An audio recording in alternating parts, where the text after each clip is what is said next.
ইসলাম বিরোধী সজল সিংহ মুর্দাবাদ, ইসলাম বিরোধী সজল সিংহ মুর্দাবাদ, কোরআন বিরোধী সজল সিংহ মুর্দাবাদ। ধর্মগ্রন্থের নামত রাজনীতি করা বন্ধ করো, ধর্মগ্রন্থ রাজনীতি করা বন্ধ করো। সজল সিংহ হায় হায়, সজল সিংহ হুঁশিয়ার, সজল সিংহ দালাল কেটে হুঁশিয়ার, সজল সিংহ দালাল কেটে হায় হায়, সজল সিংহ দালাল কেটে ক্ষমতার পর বহিষ্কার করো, সজল সিংহ দালাল কেটে ক্ষমতার পর বহিষ্কার করো। ধর্মগ্রন্থের রাজনীতি বন্ধ করো, ধর্মগ্রন্থের রাজনীতি বন্ধ করো। সজল সিংহ মুর্দাবাদ, সজল সিংহ যতই মিটিং দিন পৰাই থাকিব। আজি এইখন মিটিঙত তেখেতসকলক মাতা হৈছিলে, কিন্তু বুকুত সাহস নাই, সেইসকলে ইয়াত উপস্থিত হ'ব পৰা নাই। সেই ল'ৰাকেইটা কি আমাৰ এই অঞ্চলৰ নহয় নেকি? নিশ্চয় আমাৰ অঞ্চলৰে হয়।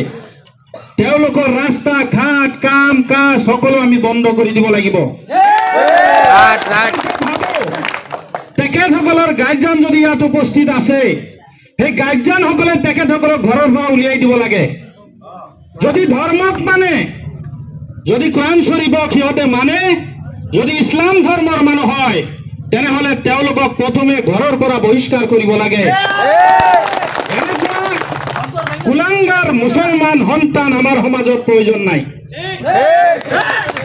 আৰু এটা কথা আপোনালোকক ক'ব বিচাৰিছো, এই সজল কুমাৰ সিংহ ডাঙৰীয়াই ইয়াৰ আগতেও এনেকুৱা কাম চুপে চাপে কৰিছিল, যাৰ কাৰণে আজি কৰিবলৈ সাহস পাইছে। ইয়াৰ আগতেও কৰিছিল, কিন্তু প্ৰকাশ হোৱা নাই। শ্ৰীৰামপুৰ সমষ্টিত আজি কৰিছে, এইটো প্ৰকাশ হৈছে।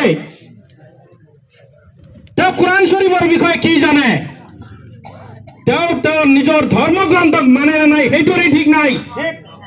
আৰু তেওঁ আমাৰ ধৰ্মগ্ৰন্থক লৈ ৰাজনীতি কৰিবলৈ আহিছে।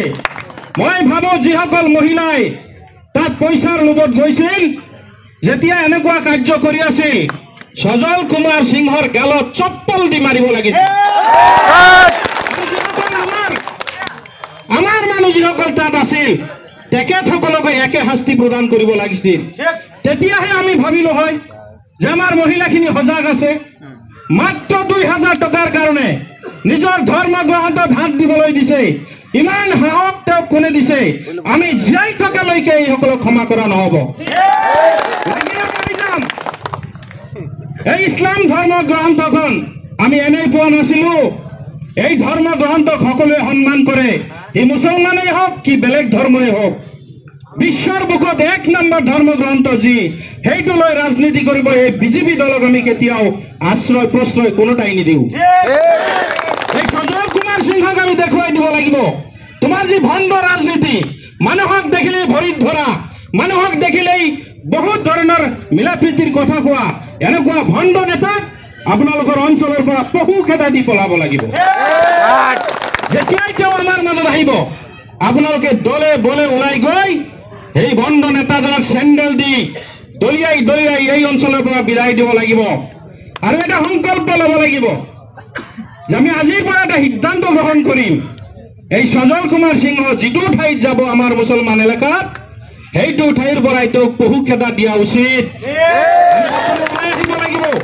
আমি যদি ভাবিছো যে সংগঠনে দায়িত্ব ল'লেই হ'ব, সেইটো নহ'ব। আমাৰ ৰাইজে সজাগ হ'ব লাগিব। ৰাইজেই ৰজা, তেওঁ কোন হয়? সজল সিং। সজল সিংক আমি প্ৰত্যুত্তৰ দিম। আপোনালোকে জানে সজল সিং এইটো সমষ্টিৰ MCLA নহয়, বেলেগ এটা সমষ্টিৰ। তেওঁৰ সাহস কিয় নহ'ল সেই সমষ্টিত গৈ ইলেকশ্যন খেলাৰ কাৰণে? টকাৰ ইমান ক্ষমতা কিয়? ইমান টকাৰ দমফালি কিয় মাৰিছে? যি সজল সিং এটা সময়ত তামাৰহাট চিনেমা হলৰ সন্মুখত বাদাম বিক্ৰী কৰিছিলে, সেই সজল সিং আজি আমাৰ মানুহক টকা দি কিনিবলৈ আহিছে।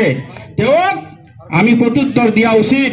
সন্মুখত মাত্ৰ 1টা মাহ আছে, এই 1টা মাহ আমি গোটেই মানুহখিনি, এই সমষ্টিৰ পুৱা মানুহখিনি আমি মনে মনে এটা সংকল্প ল'ব লাগে, তেওঁক য'তেই পাম ততেই পহু খেদা দিম। আৰু তাৰ লগত যিসকল আছে ৰাস্তা ঘাটে য'তেই পাম, যেতিয়ালৈকে আমাৰ সমাজৰ সন্মুখত আহি ৰাজহুৱাভাৱে ক্ষমা নোখোজে, যেতিয়ালৈকে সংগঠনৰ ওচৰত আহি আঁঠু কাঢ়িব ক্ষমা নুখুজিব তেতিয়ালৈকে এই গাদ্দাৰ কেইটাক মাপ দিয়া নহ'ব। যে যিজন মুন্সী নিজৰ আবেগ নিজৰ বিবেক বিক্ৰী কৰি তেনেকুৱা এটা পৰিৱেশ কৰিবলৈ মানে সাহস পাইছে সেই মুন্সীজনকো আমি চিনাক্ত কৰা উচিত, তেওঁকো সমাজৰ পৰা বহিষ্কাৰ কৰা উচিত। প্ৰয়োজনত এই অঞ্চলৰ পৰা তেওঁক খেদাই দিয়া হ'ব, বেলেগ অঞ্চলত গৈ বসবাস কৰক। তেওঁৰ সজল সিঙে ক'ত মাটি কিনি দিয়ে সেই ঠাইত গৈ বসবাস কৰক।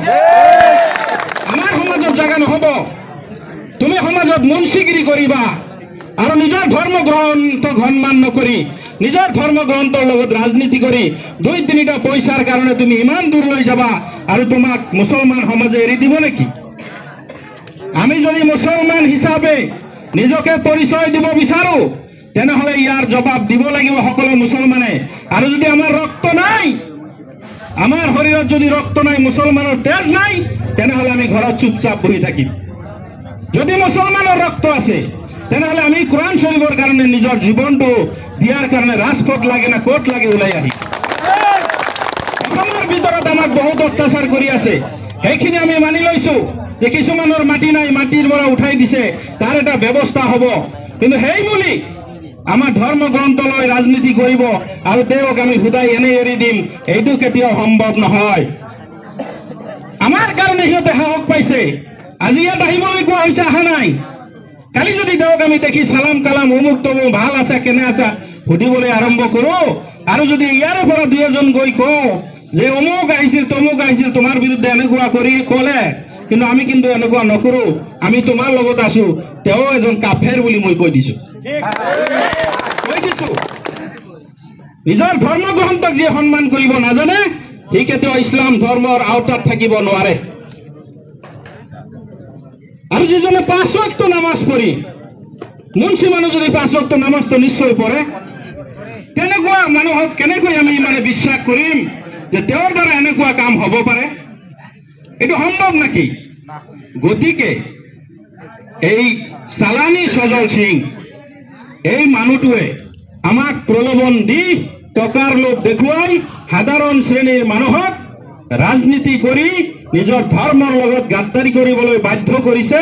গতিকে এই পিছাচ এই বেঈমান সজল সিংহক আমি সমাজৰ পৰা বিতাড়িত কৰি দিব লাগিব।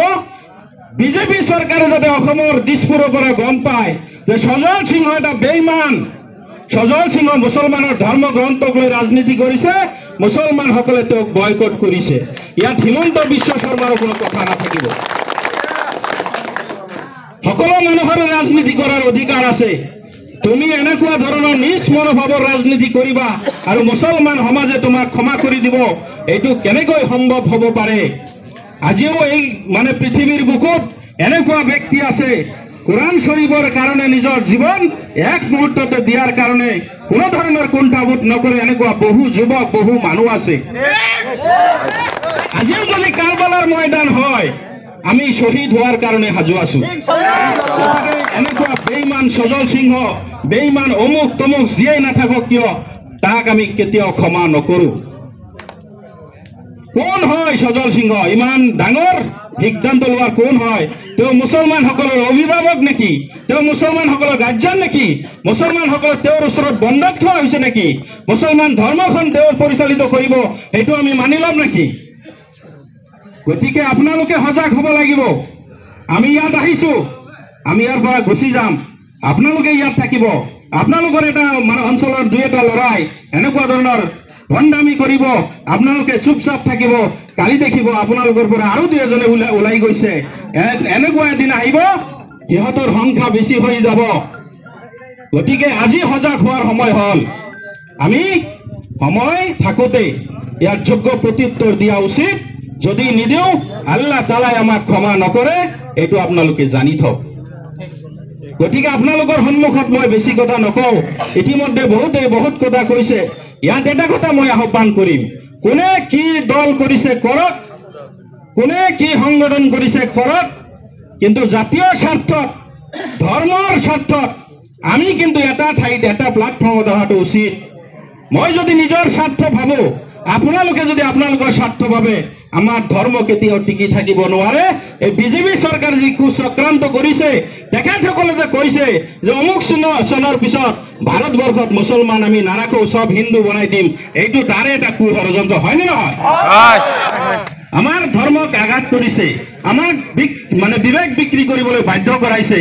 এইটো এটা তেখেতসকলৰ ভিতৰে ভিতৰে কৌট কৌশল ৰচনা কৰি আমাৰ মুছলমান মানুহখিনিক ইমান নষ্ট কৰাৰ কাৰণে যি কুচক্ৰান্ত কৰিছে, আমি কিন্তু হাত সাৱটি বহি নাথাকো।